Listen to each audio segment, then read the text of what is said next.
Hello, Mongolia friends. It's John from Wisconsin, and it's wish we were there in person. Wish I was there. Wish Jen was there, but hopefully we will be able to get back in the near future. So please pray for that. I'm going to talk about forgiveness today, and I'm going to be looking at Matthew 18, and it's walking through Jesus' parable about forgiveness in Matthew 18.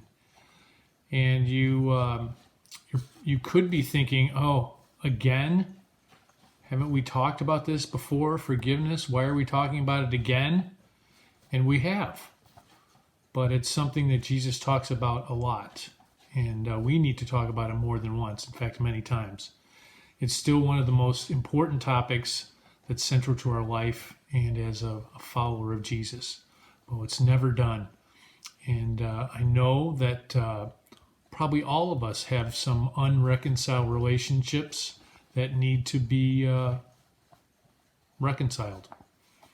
And so I'm going to talk about kind of the philosophy and the background with forgiveness, and then we're going to have some practical helps in how to actually approach a person and how to work through forgiveness and restoration and reconciliation with a person that you're having a struggle with.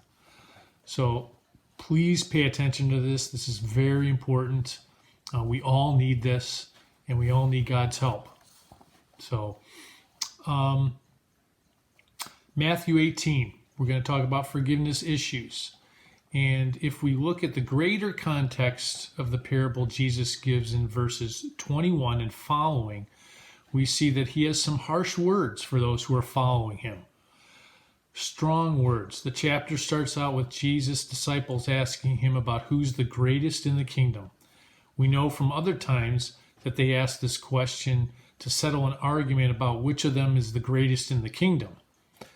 But it quickly turns to something more harsh. It starts out softly. Jesus answers softly, and he talks about becoming like a child, humble like a child, if you want to be great in God's kingdom.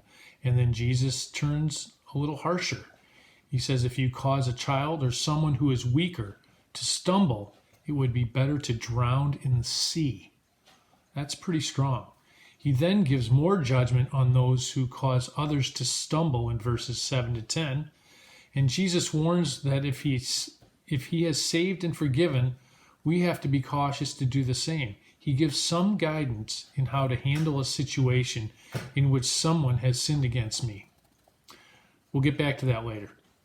So to bring all this of what he said in a memorable story that his disciples and we as his disciples can understand, he gives a great parable of forgiveness in verses 21 to 35. So we're going to start with Matthew 18, 21 to 27.